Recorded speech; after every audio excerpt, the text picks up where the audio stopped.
시청자 여러분 안녕하세요. 머니올라 시간입니다. 최근 주식시장 변동성이 커지고 있습니다. 2차전지 업종도 조정을 보이고 있습니다. 훈훈한 주식 김지훈 대표 모셨습니다. 어서 오십시오. 안녕하세요.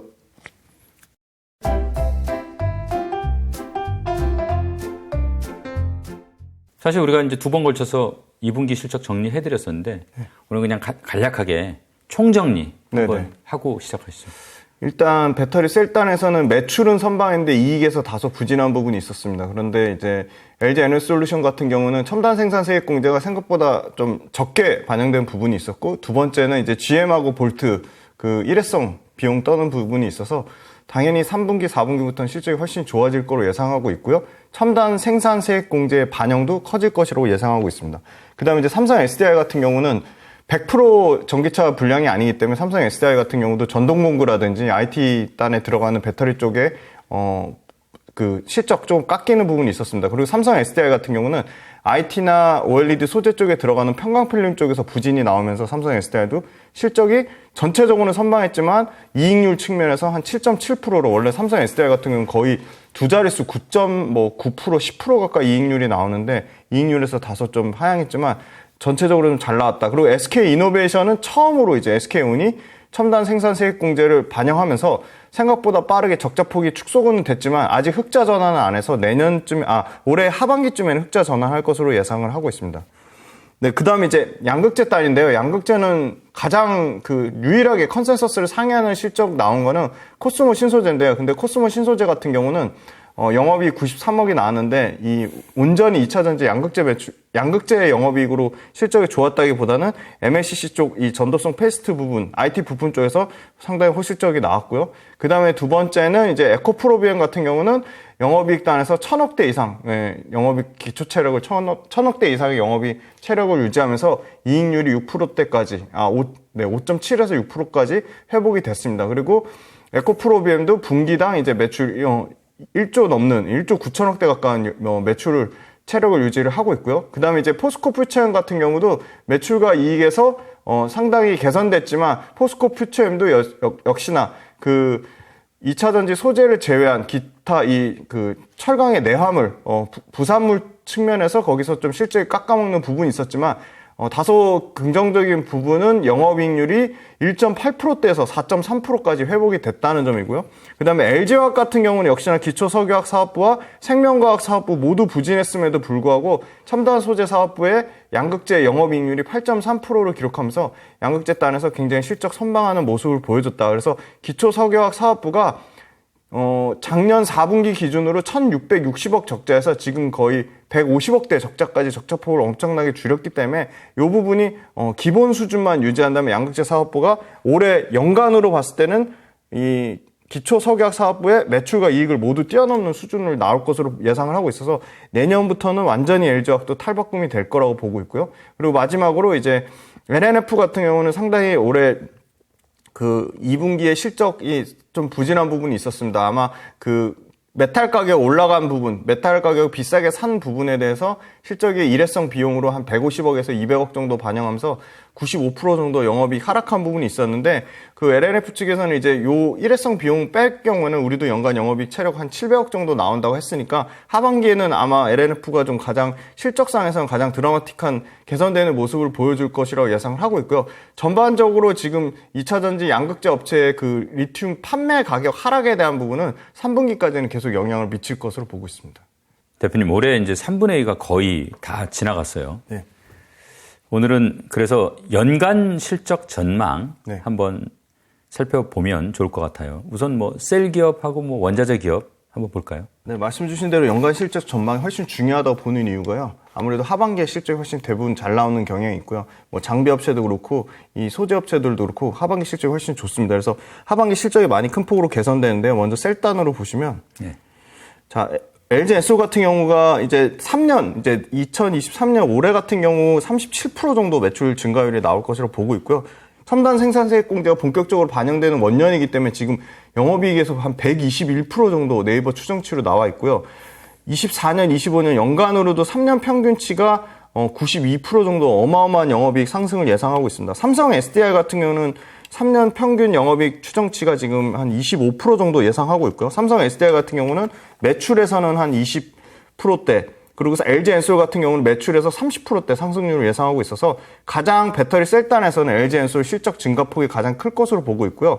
SK이노베이션은 올해 같은 경우는 적자지만 내년에 그 첨단 생산세액 공제가 풀로 받기 때문에 SK이노베이션도 SK온이 흑자 전환되면 매출과 이익단에서는 한 자릿수대 그 증가폭이 나올 것으로 예상을 하고 있습니다. 그 다음에 이익단에서는 올해보다는 내년에, 올해는 워낙 그 석유화학 사업부의 적자폭이 크기 때문에 내년 같은 경우는 110% 넘는 이익 증가율을 예상을 하고 있고요. 그 다음에 평균치로 보면 3년, 25년까지는 30%대 성장을 예상하고 있습니다. 그 다음에 포스코홀딩스 같은 경우는 올해는 사실은 매출과 이익 증가율이 아무래도 일회성 비용 떠는 부분 때문에 매출과 이익이 모두 감소할 것으로 예상하고 있지만 2분기 때 굉장히 포스코홀딩스 아까 실적 때 말씀 못 드렸는데 2분기 때 영업이익 1조 3천억까지 나왔거든요. 그러면 연간으로 하면 5조대 영업이익이니까 포스코홀딩스가 하반기에 상당히 실적폭이 개선되면 연간으로도 아마 이익 증가율이 마이너스 2%라고 돼 있지만 잘하면 이게 플러스로 전환될 수도 있을 것 같고요. 올해보다는 특히 내년과 내후년에 기대감이 큰 게 내년 말부터는 수산화 리튬 매출이 반영되는 원년이기 때문에 24년 말에 영업이익 단에서는 한 22%, 그 다음에 매출단에서는 한 7%에서 8% 정도 매출 증가를 예상하고 있고요.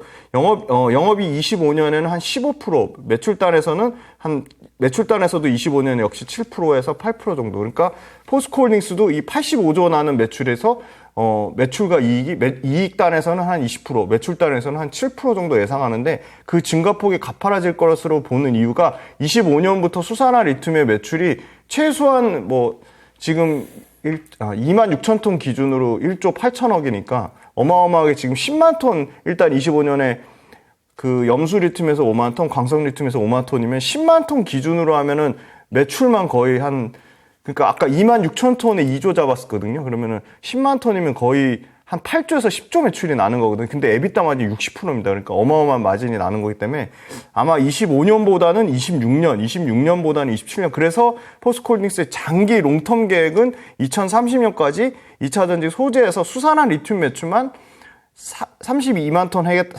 하겠다는 걸 42만 톤까지 늘렸으니까 42만 톤이면 매출만 거기서 35조 가까이 나오는 거거든요. 그래서 장기 흐름으로 봤을 때는 포스코홀딩스도 올해만 실적이 다소 깎이는 부분이 있죠. 그 깎이는 것조차도 하반기 실적 나오는 거에 따라서 플러스가 될 가능성이 높고 내년, 내후년 계속 27년, 8년까지 꾸준히 그냥 4, 5년을 매출과 이익이 계속 성장하는 그림으로 보여지고 있고요.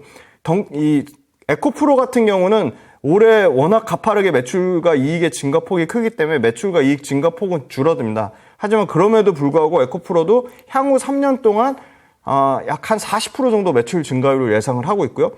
이익 증가율 같은 경우도 약 한 5%에서 30% 정도 증가율을 예상하고 있는데 에코프로는 기대되는 거는 올해보다는 25년에 가장 이 수산화 리튬, 이 소위 말하는 그 원자재 밸류체인이 가장 좀 완벽하게 갖춰질 거라고 보고 있어서 25년에 대한 실적 기대감이 좀 가장 크다 말씀드릴 수 있을 것 같고 포스코홀딩스도 24년보다는 25년에 대한 실적 기대감이 크다고 좀 말씀드리겠습니다. 자, 지금 셀 원자재 받고 지금 양극재 업체들 연간 실적도 한번 전망해 보면 좋겠습니다. 네, 일단 LG화학 같은 경우는 이익률이 다소 굉장히 많이 깎였는데요. 양극재 부분의 이익률이 8.3%까지 올라오면서 전체 연간 영업이익률은 한 6%에서 7%대 유지할 것으로 보고 있고요.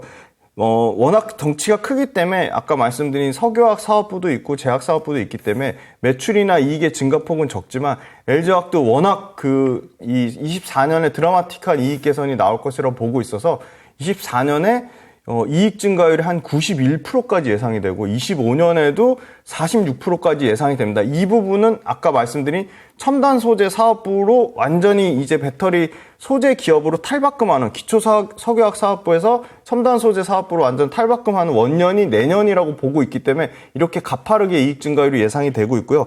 매출 증가율은 평균 20% 정도 수준입니다. 그래서 아직도 기초 석유화학 사업부와 그 제약사업부가 차지하는 비중이 55%가 넘기 때문에 이 부분이 급격하게 줄어들지 않고서는 매출이 드라마틱하게 40%, 50% 포스코 퓨처엠이나 에코프로비엠이나 코스모 신소재나 LNF 같이 크기는 좀 어려울 것 같고요. 다만 이제 포스코 퓨처엠도 철강 그 부산물, 철강의 이제 내화물 같은 경우가 비중이 급격하게 줄면서 포스코 퓨처엠이 가장 좀 덩치 큰 시가총액 큰 규모치고는 매출단에서는 57%, 영업이익단에서는 83% 증가율을 예상하고 있습니다. 그다음에 에코프로 비행 같은 경우도 매출단에서는 평균 3년 평균이 45%, 영업이익 평균은 48%를 예상하고 있고요. 코스모 신소재 같은 경우가 워낙 그 사이즈가 좀 작기 때문에 지금 캐파 기준으로는 가장 적습니다. 3만 톤에서 15만 톤 가는 그림이기 때문에 매출단에서는 증가폭이 가장 크죠. 매출은 한 81% 증가할 것으로 예상을 하고 있고요. 영업이익도 한 83% 정도 증가할 것으로 예상을 하고 있습니다.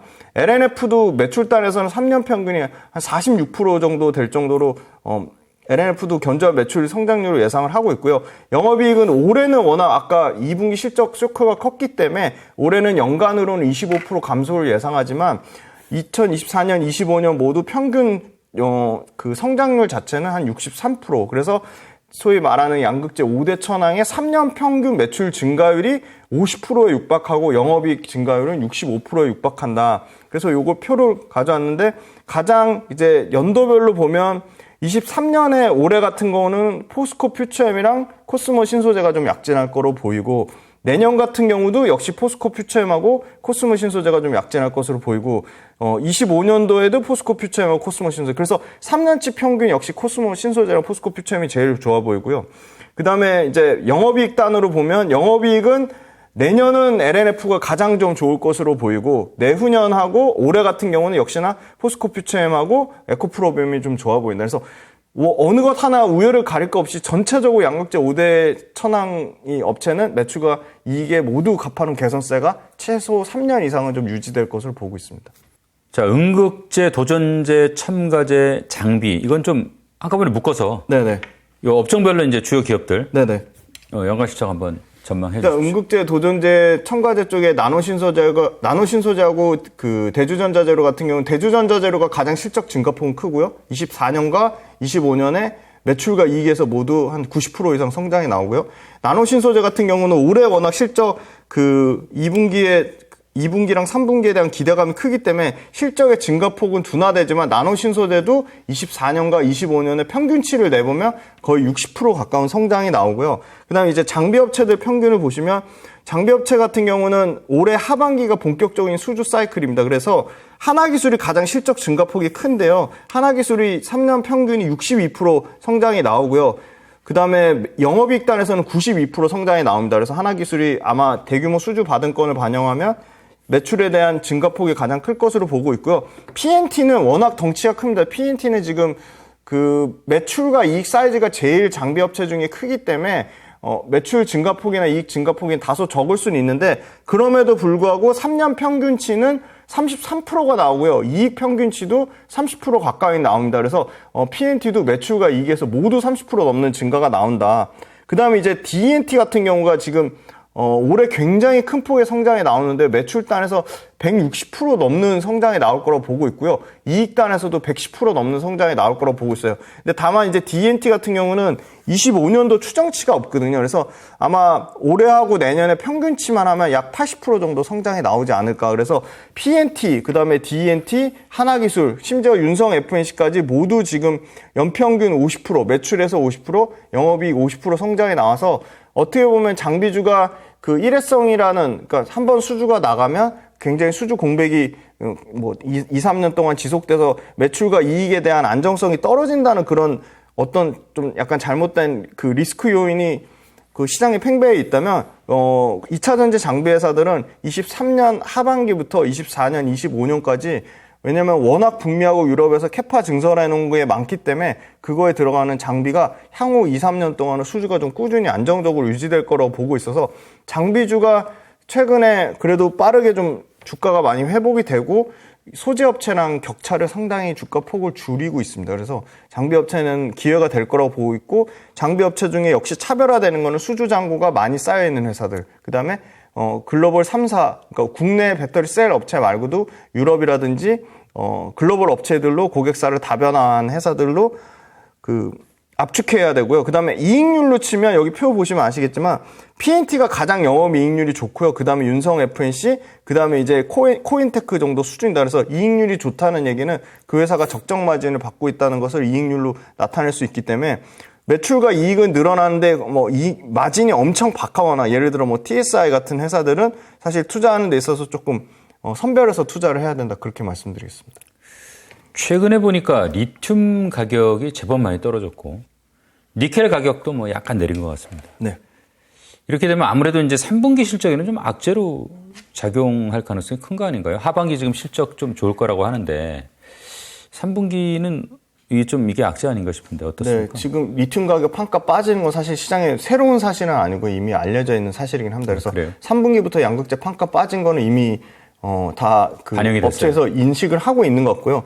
그래서 그 부분을 반영해서 이제 주가가 사실 가파르게 더 지금 2분기 실적이 매출단에서 굉장히 선방을 했고 매출단에서 전년 대비 증가했음에도 불구하고 못 올라가는 부분이 양극재 판가 빠진 부분, 리튬 가격이 빠져서 그게 양극재 판가에 반영되는 부분을 감안해서 주가가 좀 부진한 부분이 분명히 있는 것 같고요. 그럼 이게 시기적으로 연속성을 나타내냐 그게 문제일 것 같은데 사실 지금 그러니까 지금 조금 이렇게 좀 안 좋은 상황인 거는 이 리튬 가격이 2개월 연속 지금 빠지고 있습니다. 지금 표를 가져온 걸 보시면 고점 대비 그러니까 305.5 위안 그러니까 305.5 위안 올라갈 때만 해도 연간 100% 넘게 굉장히 가파르게 올라가다가 빠질 때도 지금 사실 좀 불안한 게 굉장히 좀 가파르게 지금 계속 빠지고 있거든요. 추세적으로 계속. 네, 요 표입니다. 요 표 보시면 원래 지금 그 한국광물자원서비스에서 하는 리튬 가격이 킬로그램당 305.5 위안을 찍자마자 계속 빠져서 지금 현재로서는 220 거의 한 8 정도. 그러니까 최근 가격으로 보면 222.5까지 빠졌네요. 그러니까 거의 고점 대비 한 70% 넘게 빠졌거든요. 탄산 리튬 가격이. 근데 이제 탄산 리튬 가격은 중국 로컬 업체들이 과도하게 쌓아놓은 재고 물량 소진권도 있고, 그다음에 중국의 일종의 그 전기차 업체들이 굉장히 많았는데 지금 줄도산하고 있거든요. 그래서 거기에 따른 또 그 리튬이 또 추가적으로 재고가 또 쌓인 부분도 있고, 그럼 수산화 리튬 가격도 보시면 47,000불 정도가 2달 전에 가격이었는데 지금 34,800불이니까 퍼센트로 치면 32% 정도 빠졌거든요. 굉장히 많이 빠지긴 했습니다. 이게 지금 말씀하셨지만은 중국의 이제 전기차 업체들이 좀 도산하고 하면서 네네. 소위 말하는 이제 리튬의 수요가 중국 내에서 좀 준 영향이 있고. 네네. 지금 글로벌하게 전기차 판매는 어떻습니까? 전기차 판매도 생각만큼은 가파르게 막 늘어나는 것 같지는 않던데. 그게 일부 차종에 관해서 재고가 뭐 테슬라 같은 경우가 일부 재고가 쌓인다는 얘기가 있었고, 뭐 포드 일부 물량 재고가 쌓인다는 부분이 있었는데, 전체 판매량 보시면 이거 7월달 거 지금 다 안 나왔는데 일단 지금까지 나온 것만 말씀드리면 미국 같은 경우가 여전히 전년 대비 50% 넘는 성장률을 유지를 하고 있어요. 그러니까 연간 판매는 한 12만 대 정도 되고요. 침투율 자체가 9.2%밖에 안 됩니다. 그러니까 여전히 룸이 많이 남아 있는 거죠. 독일 같은 경우가 사실 보조금을 없앴거든요. 근데 독일이 지금 6만 3천 대 정도 수준이고 전년 대비해서는 25% 점유율을 늘렸습니다. 그래서 점유율이 26%까지 올라왔고, 영국 같은 경우가 굉장히 가파른데 영국도 한 79% 전년 대비 성장하면서 한 3만 4천 대 정도 수준, 그리고 점유율은 24%.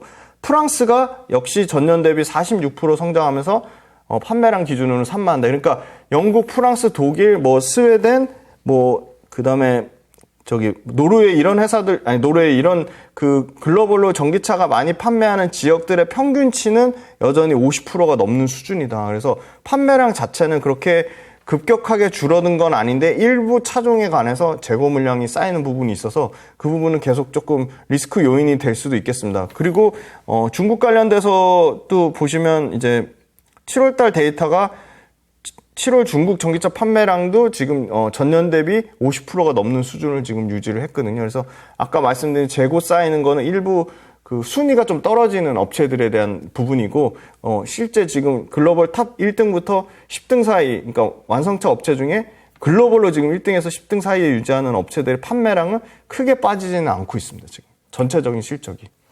그러니까 뭐 전기차 판매 실적이 크게 걱정할 건 아니라는 말씀이군요. 네네.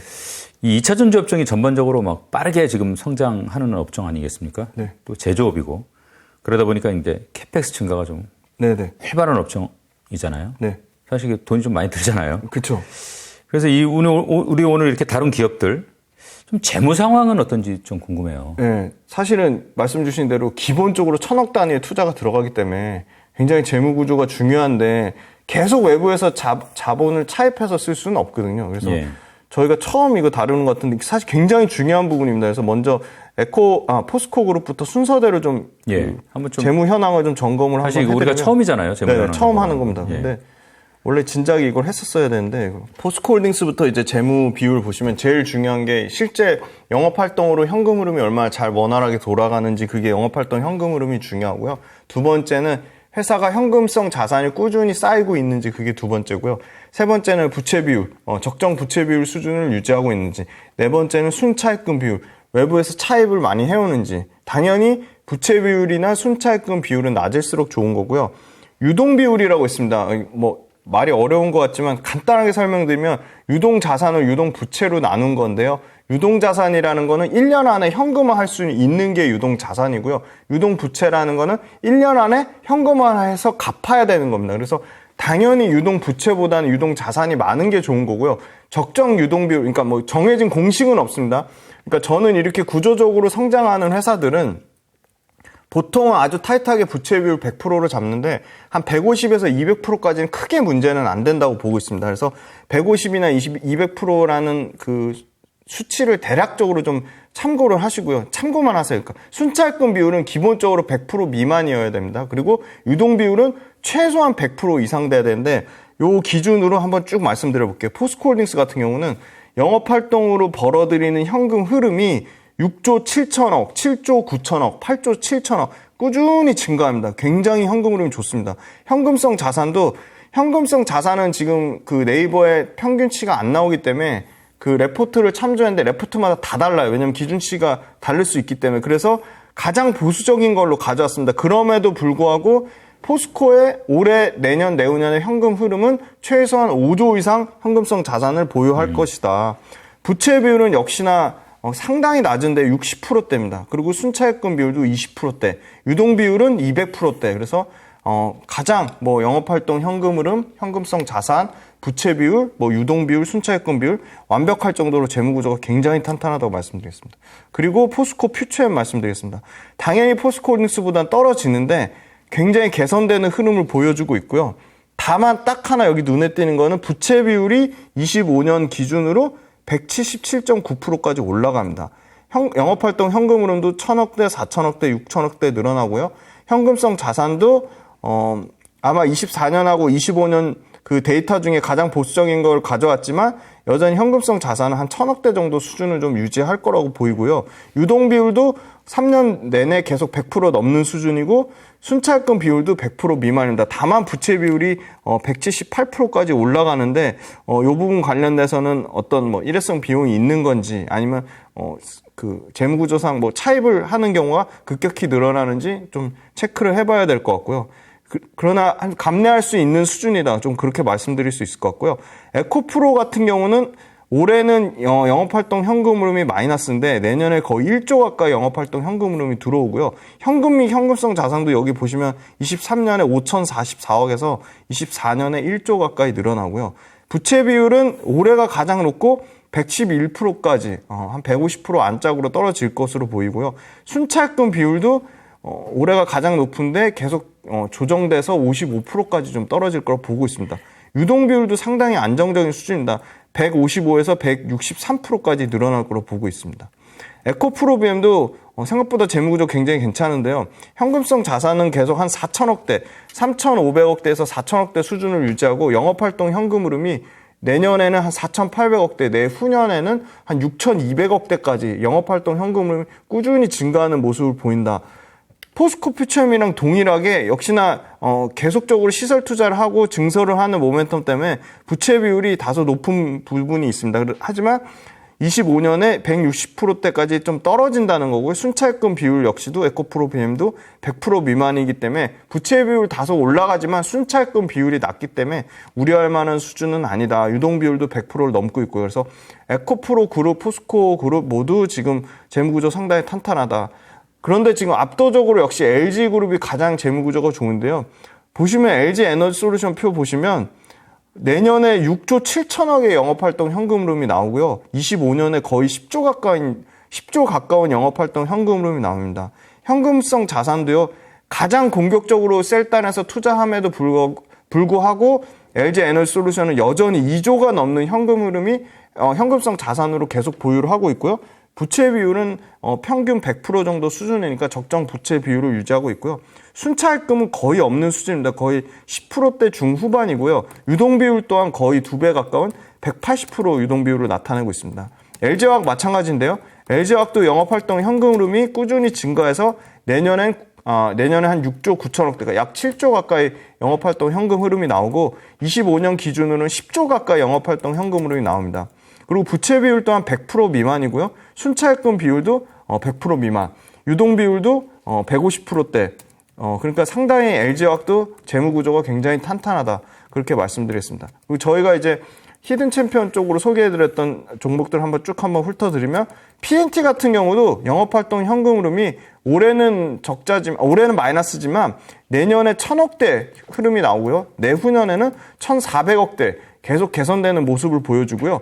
현금성 자산도 올해 480억대에서 2025년에 1,783억대로 4배 넘게 현금성 자산이 늘어납니다. 근데 다만 유동 비율도 적정 100 이상을 유지를 하고 있는데 부채 비율이 지금 평균 보시면 굉장히 좀 높은 수준입니다. 지금 348%, 내년 같은 경우는 296%, 25년 같은 경우는 290%. 그래서 PNT는 이 부채 비율이 얼마나 급격하게 줄어드는지 계속적인 좀 팩트 체크가 좀 필요해 보이고요. 그 다음에 이제 소개해드렸던 레이저 노칭 장비를 하는 DENT인데요. 네. DENT도 영업활동 현금 흐름은 다소 줄어들지만 현금성 자산이 늘어나고 부채 비율도 줄어들고 유동 비율도 지금 늘어나고 있어서 DENT도 재무구조가 지금 계속 개선되는 흐름을 보여주고 있다. 소위 말한 영업으로 벌어들이는 이익으로 지금 계속 그 현금성 자산이 늘어나고 부채 비율도 줄어들고 있어서 DENT도 재무구조가 개선되고 있어서 뭐 재무구조상의 뭐 최악의 상황은 아니다라고 말씀드릴 수 있을 것 같고요. 나노신소재도 생각보다 재무구조가 굉장히 좋습니다. 지금 나노신소재 영업활동 현금 흐름이 25년에 220억까지 늘어나고요. 현금성 자산 또한 243억까지 늘어날 것으로 보고 있습니다. 유동 비율이 엄청난데요. 지금 1200%대가 나오고요. 내년과 내후년에도 600% 정도 수준은 유지할 것으로 보입니다. 부채 비율 또한 거의 7%, 18%, 17% 거의 20%도 안 되는 굉장히 낮은 부채 비율을 보이고 있고요. 그래서 나노신소재 같은 경우는 지금 굉장히 빠르게 지금 이 CNT 도전제가 사실은 시설 투자하는데 가장 짧은 시간이 걸리거든요. 그래서 4개월에서 5개월 정도면 세팅이 끝나기 때문에 이미 24년도, 25년도 수주 받을 거를 땡겨서 지금 벌써 설비 투자를 굉장히 공격적으로 하고 있다. 그렇게 말씀드릴 수 있을 것 같습니다. 그리고 TCC 스틸 같은 경우도 영업활동 현금 흐름이 좀 줄어들긴 하지만 부채 비율이나 순차익금 비율, 유동 비율 모두 적정 수준을 유지하고 있다. 그렇게 우려할 만한 재무구조 상황은 아니다. 그리고 TC 스틸 같은 경우는 최근에 자사주 소각하면서 회사에서 꾸준히 안정적인 현금 흐름을 만들고 있다. 그렇게 말씀드리겠습니다. 사마 알미늄 또한 굉장히 이 알루미늄 박조에서 공격적으로 증설을 하는 알루미늄 박 국내 1등 업체인데요. 영업활동 현금 흐름이 이제 계속 늘어나고 현금성 자산도 늘어나고 부채 비율도 적정 부채 비율 수준을 유지하고 있어서 전반적으로 2차전지 셀, 소재, 그 다음에 장비 이런 회사들, 그 다음에 기타 부품 업체들까지 모두 2차전지 업체들 관련된 회사들의 재무구조가 개선되고 있고 그중에 포스코 그룹, 에코프로 그룹, LG그룹이 월등한 현금 흐름을 바탕으로 안정적인 재무구조를 유지하고 있다고 말씀드리겠습니다.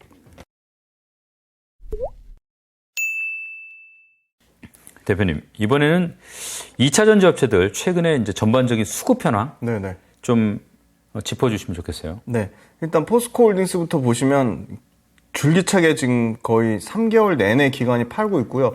그나마 다행인 거는 외국인 수급 이게 공매도 쇼커버 물량인지 모르겠지만 지금 외국인 수급은 요 표 보시면 최근에 조금 들어오고 있습니다. 하지만 여전히 이 중요한 건 지분율인데요. 이게 2015년, 11년 그러니까 포스코가 철강으로 굉장히 부진한 실적을 냈을 때도 지분율로 치면 46% 정도거든요. 근데 29%니까 그러니까 2차 전지 밸류를 반영을 하든 안 하든 상관없이 정상적인 외국인 지분율의 10% 넘는 거의 15% 가까운 차이가 나기 때문에 이것만 정상화돼도 포스코홀딩스는 굉장히 주가가 가파르게 탄력적으로 올라갈 가능성이 있다고 보고 있고요. 이게 외국 그 자본들이 네. 유독 제가 보니까 뭐 2차 전지에 큰 관심이 없는 것 같은데 이게 네네. 자기네 나라에 별로 그렇게 활성화 안 된 사업이라고 그런가요? 어떻습니까? 왜 그렇죠?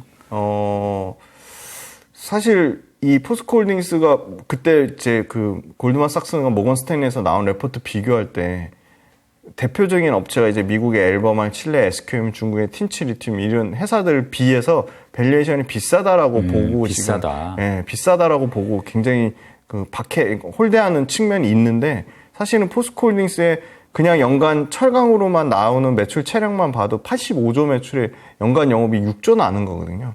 그래서 지금 밸류에이션이 지금 주가가 또 빠지는 바람에 한 13배, 14배 그러니까 전혀 2차 전지 밸류가 아니기 때문에 이거는 얼마든지 왜냐면 포스코홀딩스 측면에서도 완전히 우리는 2차 전지 소재로 탈바꿈하고 있는 걸 굉장히 공격적으로 IR을 하고 있는 상황이에요. 그래서 그냥 철강의 밸류가 아니라 2차 전지 밸류의 그냥 평균치값만 줘도 사실 외국인 지분율이 이렇게 극도로 낮을 이유는 없는 것 같고 전체적으로 보면 기관도 지금 엄청나게 팔고 있거든요. 그래서 외국인 기관 수급이 제일 좀 안 좋은 상황이고요.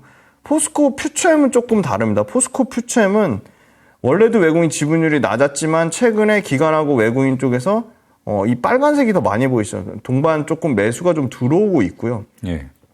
가장 좀 양극재 단에서는 외국인과 기관에 크게 이렇게 그 저항 세력이 없는 외국인도 포스코 퓨처엠에 대해서는 좀 긍정적으로 보는 측면이 있는 것 같고 포스코홀딩스하고는 또 조금 다른 수급의 모습을 좀 보여주고 있습니다.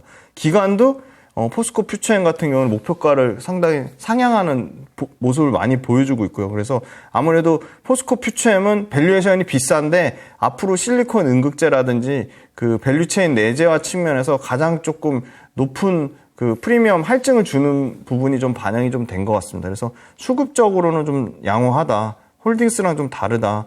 네. 에코프로도 공매도 이따가 잔량 보여드리겠지만 공매도 잔량 급격하게 줄었지만 최근에 기관 외국인 쌍매수가 들어오고 있어요. 그래서 포스코홀딩스랑 완전히 좀 다른 상황이고요. 지금 에코프로가 100만 원대를 그래도 꾸준히 지지하는 이유는 기관과 외국인 수급이 꾸준히 좀 들어오고 있다. 굉장히 덩어리 큰 수급들이 들어오고 있고요.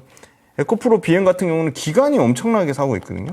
그래서 30만 원 초반 가격대에서는 좀 에코프로 BM 기관 쪽에서는 좀 매력이 있다고 보는 것 같아요. 요거 보시면 빨간색이 압도적으로 최근에 계속 꾸준히 지금 사고 있거든요. 그 다음에 외국인은 샀다가 팔고 있지만 그 판 물량을 기관이 그대로 다 받고 있고요.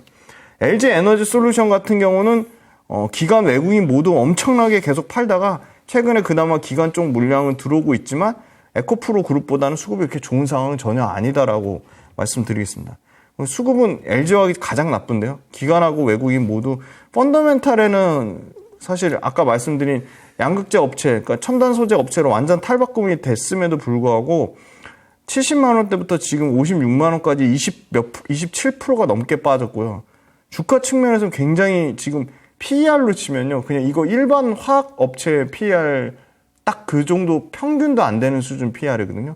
그래서 저는 굉장히 LG화학을 굉장히 좋게 보는 입장에서 주가가 계속 빠져서 좀 안타까운 입장이긴 한데 그러면 LG화학이 계속 이렇게 저평가 받을 거냐. 왜냐면 LG화학은 지금 투자 심리가 급격하게 악화된 부분이 크거든요, 사실. 워낙 LG화학이 그러면 양극재 사업부 또 분할하는 거 아니야? 그런 악재 때문에 사실 빠지는 거지 펀더멘탈에는 전혀 문제가 없다.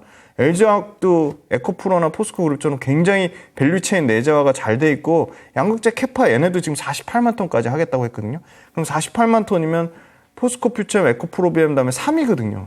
그러니까 글로벌 업체로 쳐도 탑5 안에 들어가는 그 정도 건인데 이렇게 주가가 고점 이게 사실 1월달 대비로도요 마이너스 수준이거든요. 그래서 너무 LG화학은 지금 저평가돼 있다. 너무 심한 수준이다. 그래서 분명 이건 정상화 될 건데 갖고 계신 분 입장에서는 뭐 진짜 복장 터지시겠지만 그래도 이걸 팔고 갈아타서 다른 걸로 가는 건 저는 좀 조심을 하자 그렇게 말씀드릴 수 있을 것 같고요. P&T 같은 경우 장비 업체를 소개해드렸는데 굉장히 수급 좋습니다. 최근에 외국인과 기관의 동반 순매수세가 좀 들어오고 있고요. 특히나 외국인 쪽에서 매수세가 들어오고 있습니다. 요거 보실 때 수급 보실 때 기관이 주도적으로 매수해서 주가가 올라가는 흐름을 보이는 게 있고요. 외국인이 주도적으로 매수를 하면서 더 많이 하면서 주가가 올라가는 흐름을 보실 수 있습니다. 그래서 그걸 한번 체크를 해보세요. LG에너지솔루션 같은 경우는 기관이 집중적으로 매수할 때 주가가 올라가거나 가는구나. 그걸 잘 체크를 해보시면 굉장히 재밌습니다. 최소한 2차전지 투자하시는 분이면 종목마다 다 달라요. 어떤 거는 뭐 P&T 같은 경우는 외국인이 땡겨서 주가가 올라가고요. 예를 들어 뭐 D&T 같은 경우는 기관이 땡겨서 올라가고, 기관이 좋아하는 종목, 외국인이 좋아하는 종목 미묘하게 차이가 있습니다. 그러면 내 종목의 과거 수급의 히스토리를 잘 알아두시면 충분히 다시 적용할 수가 있는 거죠. 그래서 D&T 같은 경우는 지금 기관 수급이 거의 없는 상황에서 주가가 부진한 상황인데, 만약에 여기서 조금만 기관의 수급이 들어오면 굉장히 가파르게 드라마틱하게 올라갈 수 있는 거고요. 나노신소재도 최근에 주가가 견조하게 지금 유지하는 모습을 보이는 거는 외국인이 계속 파는데 그 물량을 지금 기관이 계속 다 받고 있다. 그래서 14만 원대에서는 기관도 좀 매력적인 가격대로 좀 보는 것 같고요. 요 매수한 잔량에다가 종가를 곱해서 평균값을 내보시면 외국인 기관 매수 평균 가격이 나옵니다. 그거를 그냥 HTS에서 외국인 기관 평균 매수가 이렇게 성의 없게 검색하지 마시고 직접 한번 평균 단가, 평균 매매량 곱해서 그걸 평균값을 내보세요. 그럼 그게 엄청나게 공부가 됩니다. 그래서 TC스틸 같은 경우도 최근에 저희가 히든 챔피언을 소개해드렸는데 외국인 수급이 조금 붙고 있다. 근데 이렇게 2만, 4만, 6만 요렇게 단위가 들어올 때 말고 8월 2일 같은 경우는 27만, 7월 27일 같은 경우 수급이 20만, 7월 20일 같은 경우는 14만 이렇게 뭉텅이로 들어오는 수급이 들어올 때는 한번 좀 눈여겨보자. 이렇게 뭉텅이로 사는 주체가 누구냐? 역시 TC스틸 같은 경우는 외국인이 주도 세력으로 땡기고 있다. 그렇게 설명해드릴 수 있을 것 같고요. 사마 알미늄 같은 경우도 계속 지금 줄기차게 기관이 팔고 있는 거를 외국인이 다 받고 있다. 외국인 지분율이 사마알미늄 지금 37.55%까지 올라갔거든요. 아마 이게 거의 역대 최대 수준일 텐데, 그러면 사마알미늄의 주도 세력은 외국인일 가능성이 매우 높겠구나. 이렇게 좀 유추해 볼 수가 있겠습니다. 2차 전지 업종 최신 이슈들은 어떤 게 있습니까? 이것도 한번 좀 정리 좀 해봤으면 좋겠습니다. 네네. 최근에 일단 뭐 메탈 가격 양극재 빠지는 건 말씀드렸고, 최근에 좀 이슈를 말씀드리면 동박 관련돼 가지고 이게 미국 에너지부가 저장하는 핵심 소재 최종 목록에 동이 포함돼 가지고 첨단 에너지 프로젝트에 따라서 동이 첨단 생산 세액공제, 세금 공제를 10% 추가를 더 받는 자격이 부여되는 거 아니냐. 그런 이슈가 있었는데요.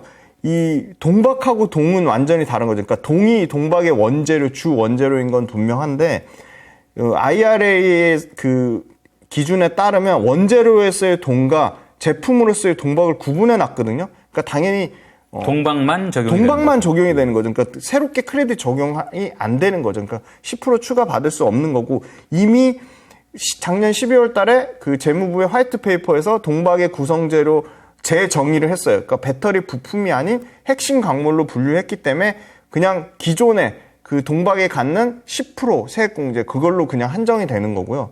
네, 동박업체 3대 동박업체가 있죠. 롯데에너지 머티리얼즈, 그다음에 SK 넥실리스, 그다음에 솔루스 첨단 소재가 있는데요. 네. 이런 회사들이 이제 북미에 굳이 지금 투자비도 비싸고 운영비도 비싸고 심지어 인건비 여러 가지 문화적 차이로 인해서 굉장히 북미에서 하는 게 불리한데, 핵심 광물 요건이라고 돼 있기 때문에 현재로서는 25년까지는 북미에 급속하게 서두를 필요가 없는 거죠. 그래서 전력비가 말레이시아가 우리나라의 3분의 1 정도 싸고요. 인건비도 2분의 1 정도 쌉니다. 그래서 웬만한 동박업체들 지금 SK도 그렇고요. 지금 롯데도 그렇고 지금 말레이시아 쪽에 몰려가 있거든요. 예. 그리고 유럽은 이제 스페인을 거점으로 해서 하는데, 지금 말레이시아나 스페인 모두 FTA 협정국이 아니라서 지금 이 부분 관련돼서 공격적으로 계속 말레이시아나 스페인 쪽에 계속 증설하기가 롯데나 솔루스 첨단 소재나 SK 입장에서 사실 어렵거든요. 그래서 북미 쪽으로는 추가적으로는 북미에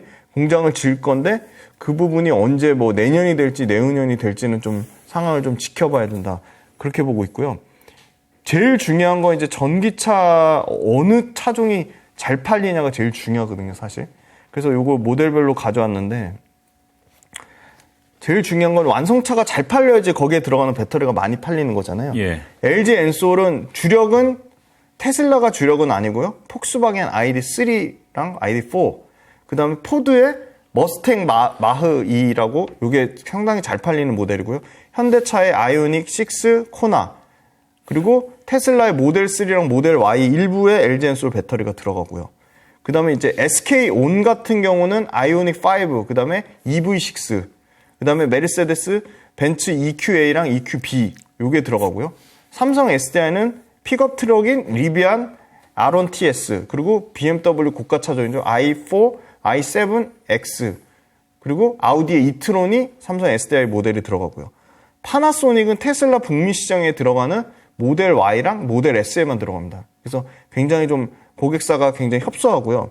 CATL이 중요한데 CATL이 생각보다 엄청 글로벌 완성차에 많이 들어갈 것처럼 보이지만 주력으로 들어가는 거는 테슬라 모델 3, 모델 Y고요. 그 외에는 SAIC라고 하는 상하이 자동차의 MG ZS랑 MG4, 그 다음에 중국 내수용차인 광저우 자동차의 아이온 Y, 그 다음에 리오에 들어가고요.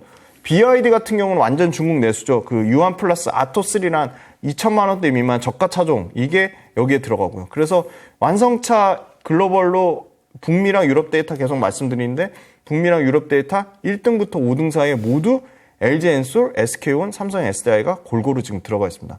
근데 최근 나온 이슈로 조금 위협이 될 수도 있다고 보는 게 CATL의 그 LFP 배터리가 LG 엔솔의 주력으로 들어가는 포드 머스탱 마흐 2, 요 모델에 CATL LFP 배터리가 들어갈 확률이 높다고 지금 발표가 나온 게 있습니다. 그래서 그런 측면은 LG 엔솔의 좀 위험 요인이 될 수도 있을 것 같고요. 그 다음에 엊그제 아주 이슈가 됐던 중국에서 이제 CATL이 10분 충전에 400km 주행 가는 배터리 신제품을 공개해서 이게 막 완전 LFP가 하이니켄 양극재를 다 잡아먹을 것처럼 그렇게 굉장히 이슈화를 만들었는데요. 일단 배터리가 가장 중요한 거는 사실 가격보다 중요한 건 용량이 가장 중요하고요. 그 다음에 두 번째가 가격이고요. 세 번째가 충전 속도입니다. 근데 이 CATL 배터리 같은 경우는 제일 중요한 거는 이 LFP 배터리가 저온에서 그 다음에 극심한 온도 변화가 심한 환경에서 충방전 속도가 굉장히 떨어지거든요. 근데 이걸 뭐 30분 내로 80%까지 충전할 수 있다고는 했지만 실제 이게 30분 내로 80% 충전할지는 양산하는 물량을 봐야 되는 거고요. 이 연구개발에서 성공했다고 양산까지 가려면 최소한 2년 넘게 소요가 됩니다. 그래서 이거는 어떻게 보면 CATL의 좀 희망사항인 것 같고 사실은 이 C레이트라는 게 굉장히 중요합니다. 그래서 이 용어는 꼭 아시면 좋을 것 같은데요. 배터리의 충전 속도를 나타내는 용어입니다. 근데 이게 C레이트가 배터리의 전력과 배터리 전체 용량 간의 비율이거든요.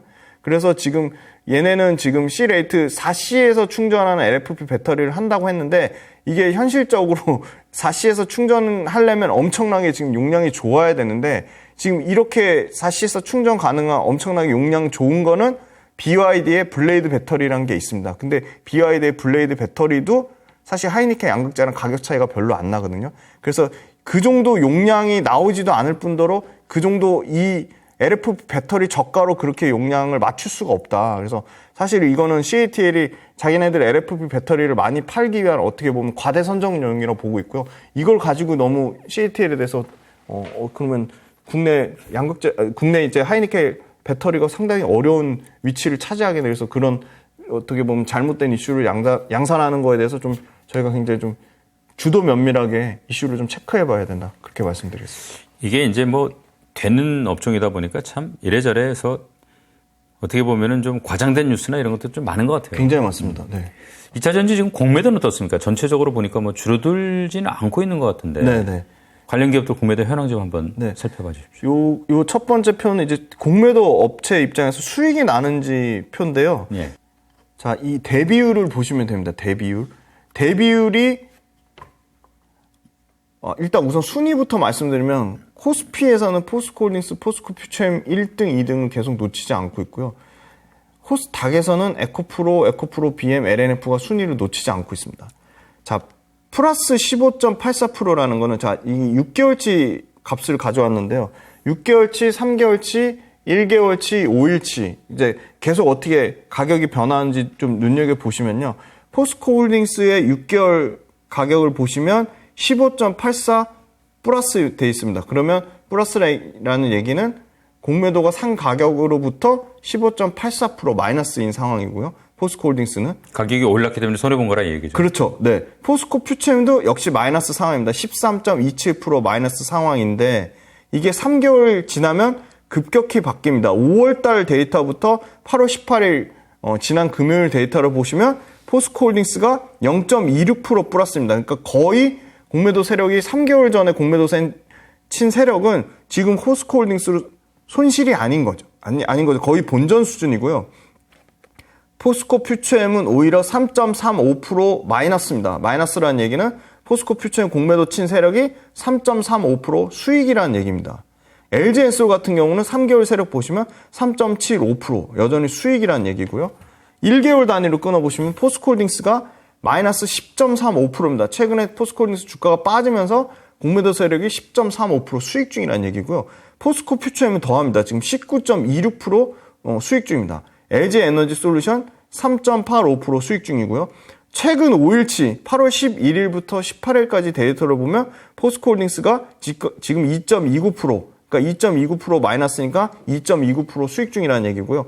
LG에너지솔루션이 1.43% 수익 중이라는 얘기고요. 포스코 퓨처엠이 1.92% 수익으로 지금 다 전환됐다. 3개월을 기점으로 지금 완전 전환됐다는 거고요.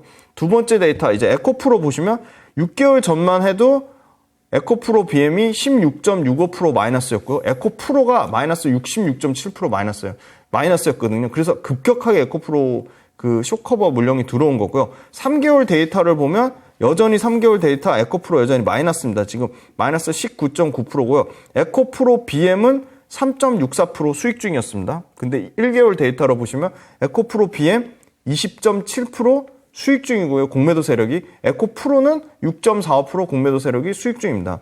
최근 5일치 보시면 에코프로 BM 1.28% 수익 중이고 에코프로 2.95% 수익 중이다. 그럼 실제 이게 잔고가 줄었는지 KRX 한국 정보 데이터에서 공매도 종합 통계를 보시면 에코프로 보시면 잔고가 줄긴 줄었습니다. 원래 180만 주 정도 되다가 지금 148만 주 정도 됐고요. 주가가 빠지면서 잔고 금액이 6천억대까지 줄었고요. 원래는 1조 1천억대 정도 수준까지 유지했는데 5천억 정도가 좀 빠졌습니다. 그 다음 에코프로 BM 보시면 에코프로 BM도 급격하게 줄었죠. 주가가 계속 빠져가지고 지금 잔고 수량이 원래 300만 주 이상 잔고 수량인데 175만 주까지 줄었습니다. 그리고 잔고 금액으로 치면 1조 4천억대에서 지금 5,300억까지 한 거의 3분의 1 가까이 줄었습니다. 상당히 줄었고요. 포스코홀딩스는 줄긴 줄었는데 추세는 계속 늘어나는 추세입니다. 지금 잔고 수량이 200만 주까지 늘어났다가 워낙 급격하게 늘어났기 때문에 200만 주 기준으로 1조 2천억까지 늘어났다가 지금 7,500억 정도입니다.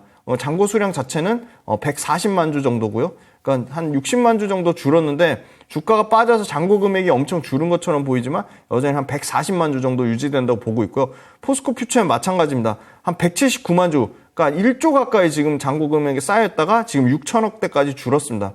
잔고 수량 자체는 148만 주인데 주가가 빠진 부분이 있으니까 크게 줄진 않았고요. 그러니까 여전히 포스코 홀딩스랑 포스코 퓨처엠은 상당히 많은 부분이 쌓여있다. LG에너지솔루션 마찬가지인데요.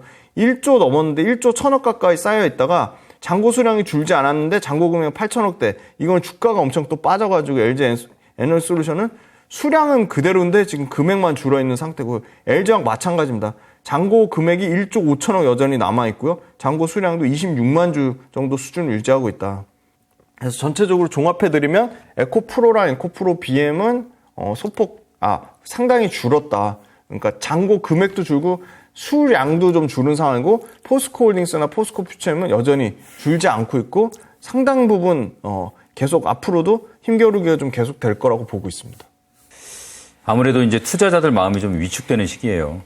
2차 전지 전반적인 리스크 요인, 또 주의해야 할 점, 이런 거 있으면 좀 정리 한번 해 주십시오. 네. 첫 번째가 과연 이 리튬 가격 판가 하락이 언제 멈출 거냐, 그게 좀 제일 중요한 것 같고요. 그게 전체적인 양극재 투심이나 배터리 밸류체인 관련돼서 영향을 미치는 거고, 두 번째는 이제 완성차 중에 아까 말씀드린 예를 들어 CATL이 기존에 들어가지 않았던 물량인데 포드의 머스탱 마하 2 같은 경우는 갑자기 들어가면 LG 엔솔이랑 경합 구도가 다 생길 수도 있으니까 그런 측면이 큰 우려 요인이 될 수 있을 것 같고, 북미는 워낙 월등히 차이 나기 때문에 사실은 여전히 좀 시간의 갭은 있다고 보고 있죠. 유럽 쪽에서 6월달 데이터 보면은 보통 유럽에서 LG 엔솔의 출하량이랑 사실 CATL의 출하량 자체가 급격하게 좀 줄긴 줄었거든요. 그래서 그걸 매월 데이터를 좀 체크를 해봐야 될 거. 원래 2기가와트시 이상 차이 났다면 최근 한 달 전 거, 이제 7월달 거 데이터 아직 안 나왔는데 6월달 데이터로 봤을 때는 거의 0.2나 0.3기가와트시로 상당히 많이 줄어들었거든요. 그래서 잘 팔리는, 유럽과 북미에서 잘 팔리는 완성차종에 들어가는 배터리가 어떤 건지 그거 확인하는 게 제일 좀 중요한 것 같고, 세 번째는 이 중국의 일종의 꼼수죠. 한국의 합작법인 만들어가지고 나오는 부분들이 있거든요.